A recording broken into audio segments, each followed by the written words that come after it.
नमस्कार, न्यूज प्लसच्या बातमीपत्रात आपणा सर्वांचं स्वागत। सुरुवातीला धावती नजर ठळक घडामोडींवर।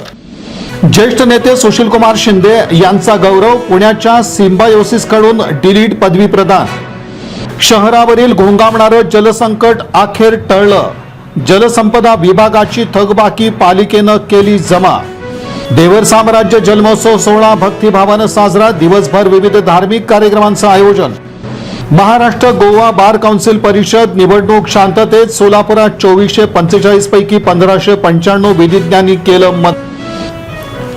जनगणनेमध्ये भटक्या विमुक्तांची करावी स्वतंत्र नोंद, ॲडव्होकेट पल्लवी रेणके यांचं प्रतिपादन। आणि वाहन चालक आणि कर्मचाऱ्यांमधील वाद पोहोचला पराकोटीला, सावळेश्वर टोल नाक्याची तोडफोड आणि प्रचंड राडा।